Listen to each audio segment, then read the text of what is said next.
Hello， 大家好，我是一路。上一集我们讲到了东叶一行人成功的抓到了企图偷袭他们的盗贼，现在让我们接着继续往下讲。旅途劳顿，大家正在休息，没想到危险又降临了。森林里的动物们突然骚动起来，一只小龙从天空划过。龙本来是如果没有敌人外侵，它就不会出来捣乱的，现在居然出来作乱。东叶发现这只小龙正在飞向一个小村庄，他立刻骑上琥珀，把正在村庄作乱的小龙成功的引向了森林。叶使用闪耀圣枪魔法将龙从天打下，林泽则使用火焰魔法想摧毁他的翅膀，可是小龙非常的顽强，抵抗住了林泽的攻击。随后阿尔泽和八重轮番上阵，都无功而返，小龙依旧是不依不饶，刀枪不入，而且还向东叶他们吐火，见到物理攻击通通无效。最后还是用万能的 Sleep 滑倒魔法成功的将龙滑倒，小龙停止了喷火，而林泽则做出了一堵冰墙，用冰墙做出了镜子。东叶则用火焰魔法通过镜子聚光，把集中的火焰魔法射到了龙的身上，成功的将其打倒。这个时候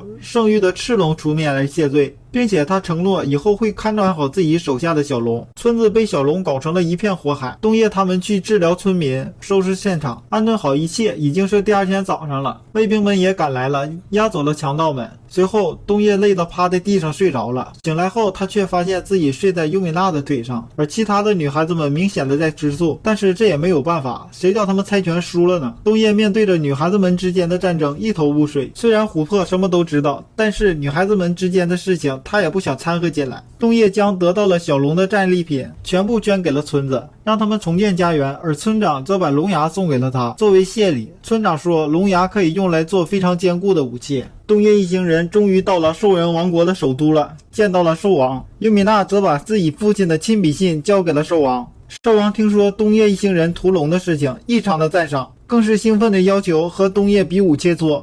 兽王十分好斗，属下也很无奈，所以请求东叶一定要尽全力，借此机会好好让国王吃些苦头。结果一开战，东叶一个 Sleep 滑击魔法直击要害，秒赢兽王。自负的兽王怎么可能接受这样的结果，要求东叶不能使用 Sleep 滑击魔法，重新再比一次。第二轮就变得不相伯仲了，兽王使用加速魔法，东叶则现学现卖，也模仿着兽王使用加速魔法，两个人一起使用加速魔法，使得众人看得不知道谁输谁赢，最终还是东叶更胜一筹，兽王输得心服口服。宴会上大家都换上了兽人王国的服装，东叶则拍照留念，并且把照片画放到纸上。兽王看到这一切非常惊讶，所以强烈要求要多拍一些。最后东叶为此忙活了一晚。东叶正在走廊休息的时候，出现了一只奇怪的熊，将他带到了一个神秘的房间，见到了妖精长老灵。虽然他有着萝莉的外表，但是却已经活了600多年，而那只玩具熊就是灵对他施加了编程魔法才会动起来的。这个魔法和字面上一样，能对任何无机物下达一定的指令，让它按照自己设计好的意思行动。东叶了解原理后，当即试了一下，立刻成功了，这让灵很是意外，决定要收他为弟子，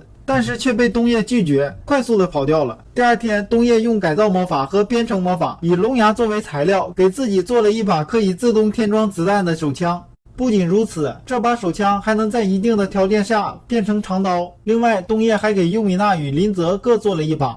傍晚时，他们回到了镇上准备吃饭。琥珀感觉到有人在监视他们，而且就在对面的建筑物顶部。东叶让琥珀护送优美娜和林泽去旅馆，自己则去找监视的人。经过了一番的追逐，终于抓到了监视他们的人，但是万万没有想到，他们竟是家里的仆人，是拉皮斯和塞西尔。原来他们是王国的直属谍报人员，任务是在暗中保护公主的安全。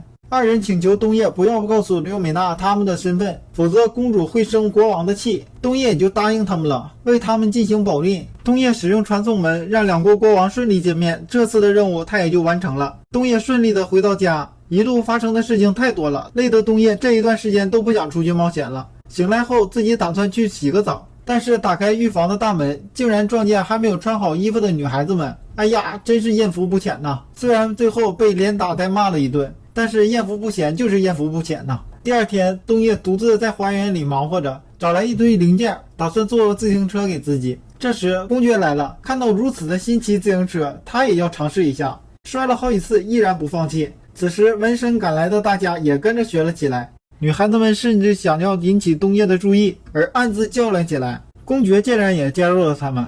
公爵想让东叶给苏西也做一辆，于是东叶便去镇上买材料。途中还救下了因为偷东西而被2个无赖欺负的小孩。这个小孩母亲刚生下他之后就去世了，父亲1年前出去狩猎魔兽就再也没回来，从此以后他便无家可归。东野决定将他带回家，让他自给自足，不用再偷窃，给了他一个温暖的家。因为苏西很好奇兽人王国是什么样子，东野便用传送门带着大家重返兽人王国看看。在兽人王国偶遇奥利卡的妹妹阿尔玛，发现她正在宫中探自己姐姐，理由的是她发现自己的姐姐正在跟别人约会，大家便也跟着上去看一看。随后他们发现和奥利卡约会的竟然是里昂，于是大家便继续跟着下去。这个时候发现里昂一直不敢主动牵手奥利卡，这可急坏了几个吃瓜群众。没想到这个时候兽王也在微服私访，和东野他们撞了个正着。这时发现有流氓闹事，而里昂却第一个冲了出来，与之前的胆小鬼判若两人。看到寡不敌众的里昂，东野和兽王一起出手帮忙，成功的摆平了这些流氓，但是却被里昂2人认了出来。兽王丢下东野就跑，而东野则刚刚小跑就被里昂按住了肩膀。没跑掉的东野赶紧问里昂到底是不是自己真心喜欢奥利卡。里昂承认了，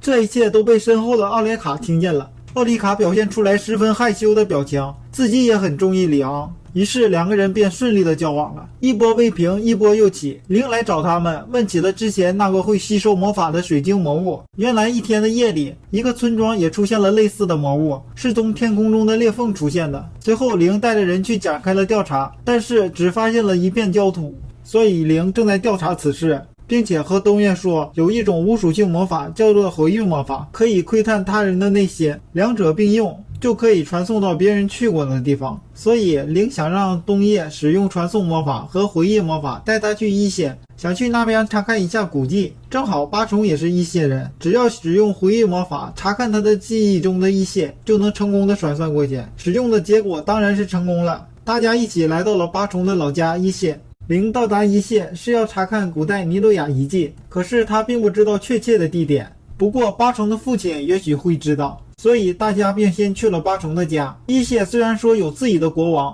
但是基本上都是各方领主掌权。八重老家的领主便是德川家泰大人。回到家后的八重得知自己的哥哥与父亲一起跟着德川家泰大人去了前线抵抗侵略，对手是武田一族。原来前几天武田突然发兵对德川进行侵略，为了阻止他们，所以大家都去了前线。现在的战局并不是很乐观，失守只是时间问题。看着八重老家遇到困难，东野当然不能坐视不管，大家一起被传送到了前线，找到了八成的父亲和哥哥，问他们到底是怎么回事。得知的情况是，他们所面对的敌人是打不死的戴着面具的卫兵。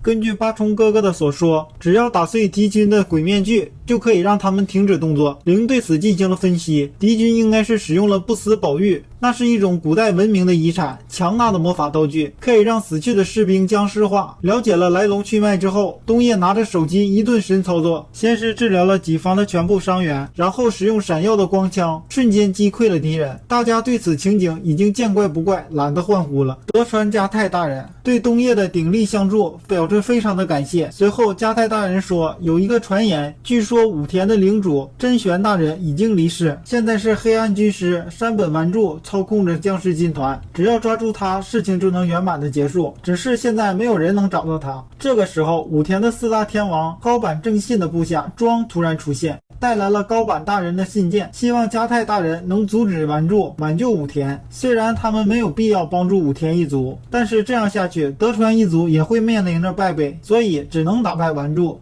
由于多人一起进攻太过引人注目，所以东野决定通过庄的回忆传至敌军的附近，随后配合着灵的隐身魔法，跟着庄一起深入敌方的后方，顺利的解救武田一族后，破坏掉了结界，干掉了鬼面士兵，来到了丸助面前。结果发现他真的操纵了武田一族的主公真玄大人的遗体，给他当挡箭牌。出于恩德，他的下属们根本下不去手。这时和真玄大人毫无关系的东野直接开枪，反正他和真玄也没有什么关系，更没有什么恩德一说。此时山本丸助见状，立刻拿出了给他带来强大魔力的不死宝珠开始叫嚣。就是那个宝珠给鬼面士兵了不死之身，东野一个隔空取物，宝珠就到了他的手上。因为宝珠会诅咒使用者，污染其心灵，即使再珍贵，他也不能留着。东叶一枪打爆了宝珠，此时魔法失灵，山本丸柱也立刻化为灰烬，终结了这场灾难。从八重父亲那里得知，尼路亚遗迹就在海底。接下来还会有哪些小伙伴们来加入呢？敬请期待下一集。喜欢的小伙伴们还请点赞、留言、关注。